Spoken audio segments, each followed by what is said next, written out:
আয়াত ৫০ وَإِذْ قُلْنَا لِلْمَلَائِكَةِ اسْجُدُوا لِآدَمَ فَسَجَدُوا إِلَّا إِبْلِيسَ كَانَ مِنَ الْجِنِّ فَفَسَقَ عَنْ أَمْرِ رَبِّهِ أَفَتَتَّخِذُونَهُ وَذُرِّيَّتَهُ أَوْلِيَاءَ مِنْ دُونِي وَهُمْ لَكُمْ عَدُوٌّ بِئْسَ لِلظَّالِمِينَ بَدَلًا। অনুবাদ। আর স্মরণ করুন, আমরা যখন ফিরিশতাদেরকে বলেছিলাম আদমের প্রতি সিজদা করো, তখন তারা সবাই সিজদা করল, ইবলিস ছাড়া। সে ছিল জিনদের একজন। সে তার রবের আদেশ অমান্য করল। তবে কি তোমরা আমার পরিবর্তে তাকে এবং তার বংশধরকে অভিভাবক রূপে গ্রহণ করবে, অথচ তারা তোমাদের শত্রু? জালিমদের এ বিনিময় কত নিকৃষ্ট। তাফসীর ১ নং ফুটনোটের বিবরণ। ইবলিস কি ফিরিশতাদের অন্তর্ভুক্ত ছিল নাকি ভিন্ন প্রজাতির ছিল? এ নিয়ে দুটি মত দেখা যায়। কোনো মুফাসসিরের মতে সে ফিরিশতাদেরই অন্তর্ভুক্ত ছিল। তখন তাদের মতে এ আয়াতে আল্লাহ তাআলার বাণী, সে জিনদের একজন, এর জিন শব্দ দ্বারা ফিরিশতাদের এমন একটি উপদল উদ্দেশ্য নেওয়া হয়েছে যাদেরকে জিন বলা হতো। সম্ভবত তাদেরকে মানুষের মতো নিজের পথ বেছে নেয়ার এখতিয়ার দেওয়া হয়েছিল। সে হিসাবে ইবলিস আল্লাহ তাআলার নির্দেশের আওতায় ছিল, কিন্তু সে নির্দেশ অমান্য করে অবাধ্য ও অভিশপ্ত বান্দা হয়ে যায়। তবে অধিকাংশ মুফাসসিরের মতে ইবলিস ফিরিশতাদের দলভুক্ত ছিল না। তারা আলোচ্য আয়াত থেকে তাদের মতের সমর্থনে দলিল গ্রহণ করেন।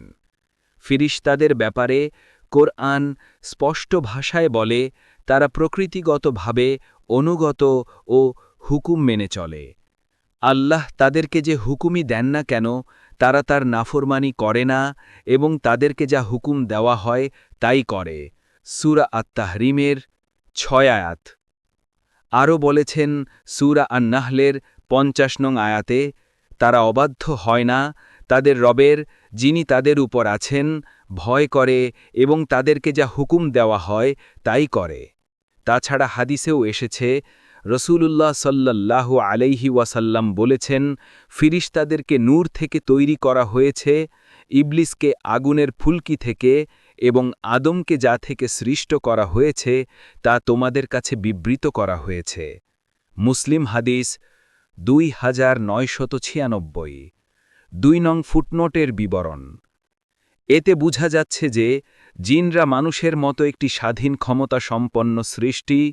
তাদেরকে জন্মগত অনুগত হিসাবে সৃষ্ট করা হয়নি, বরং তাদেরকে কুফর ও ঈমান, অনুগত্য ও অবাধ্যতা উভয়টি করার ক্ষমতা দান করা হয়েছে। এ সত্যটি এখানে তুলে ধরা হয়েছে। বলা হয়েছে ইবলিস ছিল জিনদের দলভুক্ত, তাই সে স্বেচ্ছায় নিজের স্বাধীন ক্ষমতা বাছাই করে নিয়ে ফাসিকির পথ বেছে নিয়েছে। এখানে আল্লাহর নির্দেশ থেকে অবাধ্য হয়েছিল, এর দুটি অর্থ করা হয়ে থাকে। ১. সে আল্লাহর নির্দেশ আসার কারণে অবাধ্য হয়েছিল, কারণ সিজদার নির্দেশ আসার কারণে সে সিজদা করতে অস্বীকার করেছিল। এতে বাধ্যত মনে হবে যে আল্লাহর নির্দেশই তার অবাধ্যতার কারণ, অথবা আয়াতের অর্থ আল্লাহর নির্দেশ ত্যাগ করে সে অবাধ্য হয়েছিল। ফাতহুল কাদির। তবে ইবলিস ফিরিশতাদের দলভুক্ত না হয়েও নির্দেশের অবাধ্য হওয়ার কারণ হচ্ছে, যেহেতু ফিরিশতাদের সাথেই ছিল, সেহেতু সিজদার নির্দেশ তাকেও শামিল করেছিল, কারণ তার চেয়ে উত্তম যারা তাদেরকে যখন সিজদা করার নির্দেশ দেওয়া হচ্ছে তখন সে নিজেই এ নির্দেশের মধ্যে শামিল হয়েছিল এবং তার জন্য তা মানা বাধ্যতামূলক ছিল। ইবন কাসির ৩ নং ফুটনোটের বিবরণ। ওয়াযুররিয়াতাহু এ শব্দ থেকে বোঝা যায় যে শয়তানের সন্তান, সন্ততি ও বংশধর আছে। কোনো মুফাসসির বলেন, এখানে যুররিয়াহ অর্থাৎ বংশধর বলে সাহায্যকারী দল বোঝানো হয়েছে, কাজেই শয়তানের ঔরসজাত সন্তান সন্ততি হওয়া জরুরি নয়। ফতহুল কাদির ৪ নং ফুটনোটের বিবরণ।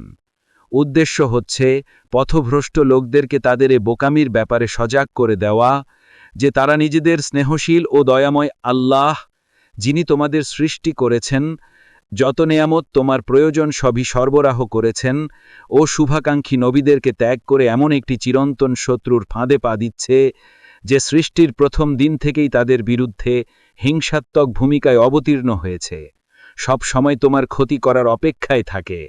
ফতহুল কাদির ৫ নং ফুটনোটের বিবরণ। জালিম তো তারা, যারা প্রতিটি বস্তুকে তার সঠিক স্থানে না রেখে অন্য স্থানে রেখেছে, তাদের রবের ইবাদতের পরিবর্তে শয়তানের ইবাদত করেছে। এ কত নিকৃষ্ট অদল বদল! আল্লাহকে বাদ দিয়ে শয়তানের ইবাদত। ফতহুল কাদির। অন্য আয়াতেও আল্লাহ তাআলা বলেছেন, আর হে অপরাধীরা, তোমরা আজ পৃথক হয়ে যাও। হে বনি আদম, আমি কি তোমাদেরকে নির্দেশ দেইনি যে তোমরা শয়তানের দাসত্ব করো না, কারণ সে তোমাদের প্রকাশ্য শত্রু, আর আমারই ইবাদত করো, এটাই সরল পথ। শয়তান তো তোমাদের বহু দলকে বিভ্রান্ত করেছিল, তবু কি তোমরা বুঝনি? সূরা ইয়াসিনের ৫৯ থেকে ৬২ পর্যন্ত আয়াত সমূহ।